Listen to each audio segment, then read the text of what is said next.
From damming rivers to changing the chemistry of the atmosphere, humans have had a powerful impact on our planet. But what would happen if we suddenly disappeared? The first few weeks would be chaotic. Within hours, power plants would run out of fuel and shut down. As lights go out and electric fences lose their sting, over 1.5 billion cows, nearly 8 billion pigs, and more than 20 billion chickens will break out of their enclosures, desperate for food. Without any humans to feed them, most of these livestock will starve or become food for over 500 million dogs and a roughly equal number of cats who now have to fend for themselves. Of course, many of our fancy breeds are ill-suited for life in the wild and will probably be outcompeted by hardier mutts, not to mention wolves, coyotes, and wildcats. Other animals that depend on humans, from rats to cockroaches, will suffer drastic population declines. Some, like body lice and head lice, will go extinct. In the cities, many of our famous boulevards are now rivers. Without electric pumps to keep them dry, underground subway tunnels will quickly fill with water.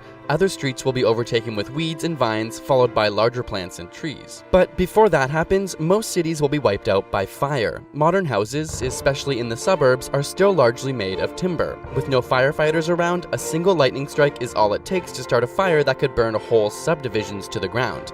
In the countryside, many wood structures will be destroyed within a few decades, if not by fire, then by termites and other decomposers. After 100 years, most wood structures will be gone, and anything made of steel, from apartment buildings to cars and even bridges, aren't far behind. Steel is mostly iron, and without constant application of paints and coatings, it will quickly react with oxygen in the atmosphere and return to its native form of iron oxide, or rust. By this time, humans have been gone for a few hundred years, and most species of animals around the world, at least the ones we haven't driven to extinction, will have bounced back to the levels they were at before we evolved. But their distribution will remain forever altered. Camels now roam Australia, while in North America, dozens of species of songbirds imported from Europe will continue to thrive. It's even possible that in some parts of the world, escaped zoo animals could form new wild populations, leading to the prospect of lions on the Great Plains or hippos in South American rivers. Forever proliferating through space will be the electromagnetic radiation we created from our radios, satellites, and phones. But if anything will outlast us on Earth, it may be our trash. The chemical bonds that hold together plastics or vulcanized rubber are immune to most of the digestive enzymes used by bacteria to break down natural polymers, and unlike metals, plastics don't rust or corrode.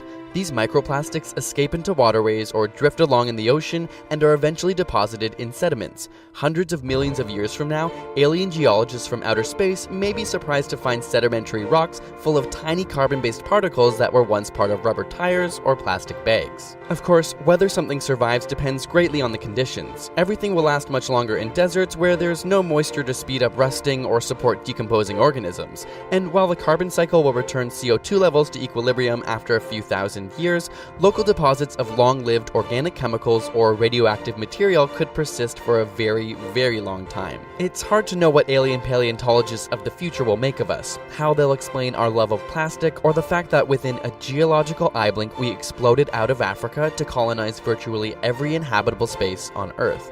But they'll definitely wonder why, if we were so successful for so long, we disappeared so quickly. This episode is brought to you by Squarespace.com. If you've ever wanted to make your own website, Squarespace recently launched the latest version of their platform, Squarespace 7, which has a completely redesigned interface, integrations with Getty Images and Google Apps, new templates, and an incredible feature called Cover Pages. You can start a free trial at squarespace.com/ASAP, and if you decide to sign up, use the offer code ASAP at checkout to get 10% off. Thanks again to Squarespace for supporting our show. And if you haven't seen our latest ASAP thought video on why we mishear lyrics, you can check that out with the link in the description as well. It should give you a good laugh and hopefully solve some of the mysteries of your brain on music. And subscribe for more weekly science videos.